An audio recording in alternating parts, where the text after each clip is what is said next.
Hi, it's me again with Corel Draw Tips and Tricks, and somebody left me a message on one of my videos saying that when they weld the text to a path or to a circle, they actually said, it disappears.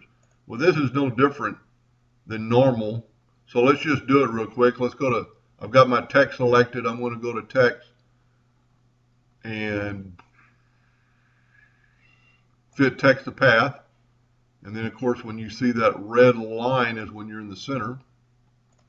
So it is all part of this circle. So we hit delete, it all goes away. I'm going to select my text. I'm going to go left click, right click so I get a hairline.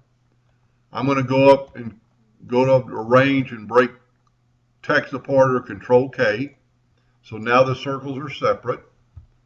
I'm going to hold down the Shift key. I'm going to make the circle just a hair bigger so the text will be in there. And then just select it all and weld it. And then that way you have text welded on a path. And just to show you what it would look like under a piece of wood, that's what it would look like. It's all one piece and it won't break. Sorry about that. But that's the way to do it. I hope that helped a little bit, and thank you for watching.